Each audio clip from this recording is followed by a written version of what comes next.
This week has been heavy.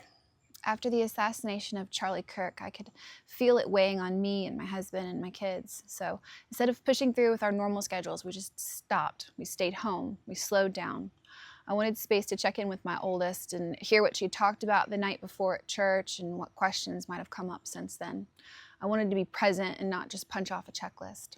So we started our school day as normal, but I looked for an opportunity to bring up those conversations naturally, and it came to us in our history lesson.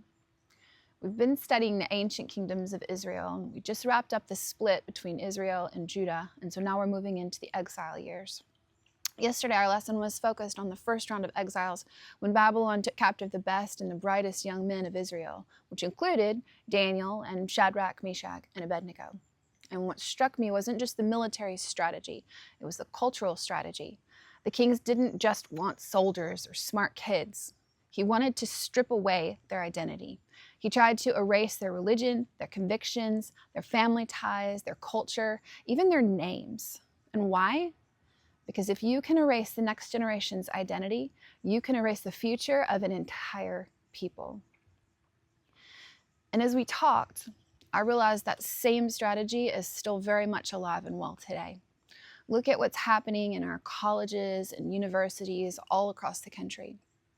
Our kids are isolated from their families, from their history, from their faith.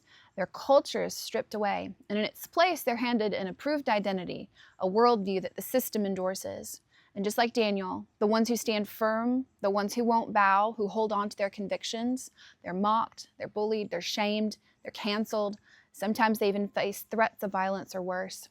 It's the same spirit. It's the same battle. And ultimately, it's the same enemy. And that brought us to Charlie Kirk.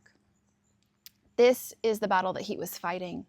He wasn't perfect, none of us are, but his mission was clear: to preserve our children, our families, our faith, and our culture, to resist the modern Babylon that wants to take them captive and rewrite who they are. And now in his death, we're reminded just how high the stakes really are.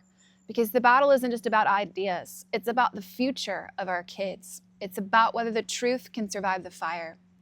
And here's where homeschool comes in. This is why we homeschool, because the world will try to strip our kids bare of their identity, of their faith, their belonging. And if we're not careful, it will succeed. But when we homeschool, we are anchoring our children in family and in faith. We are standing against that Babylon, and we're saying, no, you cannot have them.